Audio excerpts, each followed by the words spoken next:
Hi, thanks for joining me. My name is Carey Farlow, and I serve as the associate pastor here at Community Church at Ocean Pines. And thanks for joining me for this devotional.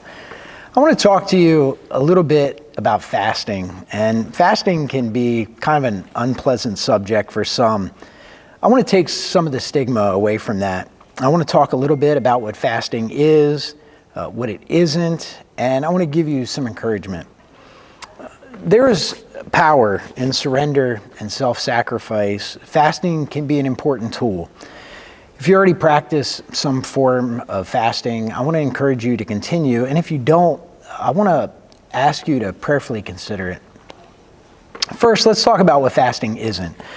Fasting is not a requirement. God doesn't demand it or require it from us.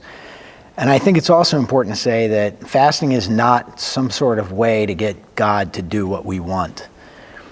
What is fasting? Fasting is primarily a spiritual practice to be closer in union with God.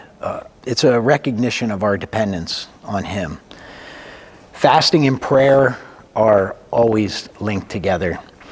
And while it's not required or demanded by God, the Bible presents it as something that's very beneficial. It's a positive thing. It's profitable, and it's good, and it's beneficial.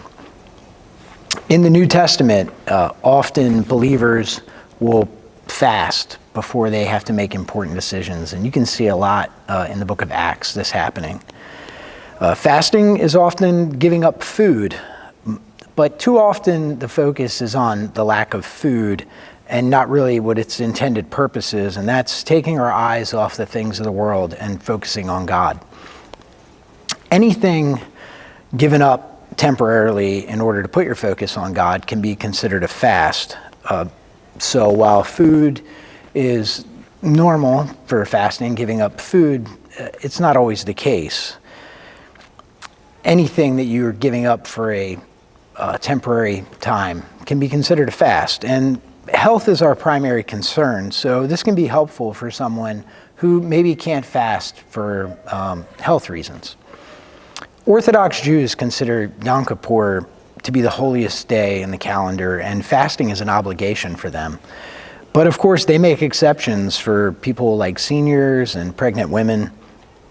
Jewish law directs people to consult a physician, and even if the person feels that they're healthy enough for the fast, if the doctor thinks otherwise, they're instructed by Jewish law to skip the fast.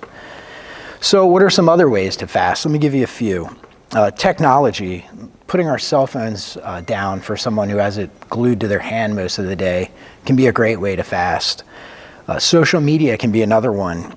This can be a great way to fast. Giving up social media for a period can be very helpful as a spiritual discipline and help you reorient your focus to God, and it can also have some positive benefits on your mental health as well, and I can testify to that.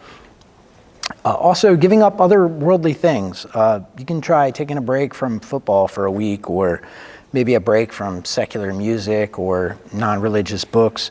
And while all these things are wonderful and part of God's common grace, just like food, giving up these things can help us reorient our eyes to God. John Piper, in his book, A Hunger for God, says, "If you don't feel strong desires for the manifestation of the glory of God, it's not because you have drunk deeply and are satisfied. It's because you have nibbled so long at the table of the world, your soul is stuffed with the small things, and there is no room for the great." So here's some scripture to consider. Matthew 6, verses 16 through 18. "When you fast, do not look somber as the hypocrites do, for they disfigure their faces to show others they are fasting. Truly, I tell you, they have received their reward in full. But when you fast, put oil on your head and wash your face, so that it will not be obvious to others that you are fasting, but only to your Father who is unseen. And your Father, who sees what is done in secret, will reward you." And also, again, showing that prayer and fasting almost always go together. In the book of Acts, chapter 14, verses 23, Paul and Barnabas appointed elders for them in each church, and with prayer and fasting committed them to the Lord in whom they had put their trust. So if you decide to fast, I want you to do so with intentionality. And do it with a plan. I kind of follow like a little 3-step kind of plan.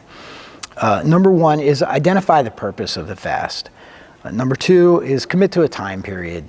And if it's your first time fasting from a particular thing, start small. And then 3, always pray continuously. Prayer and fasting are always linked together. As you fast from whatever you've chosen to fast from, you'll begin to feel a deeper connection with Christ. Just remember that when you decide to fast, whether it be from food, social media, or entertainment, our intention is to make space for God, to reorient our focus on Him and His glory. Whatever we're separating ourselves from temporarily, God will use that to realign ourselves with Him. I hope this blessed you in some way. Until next time, take care and God bless.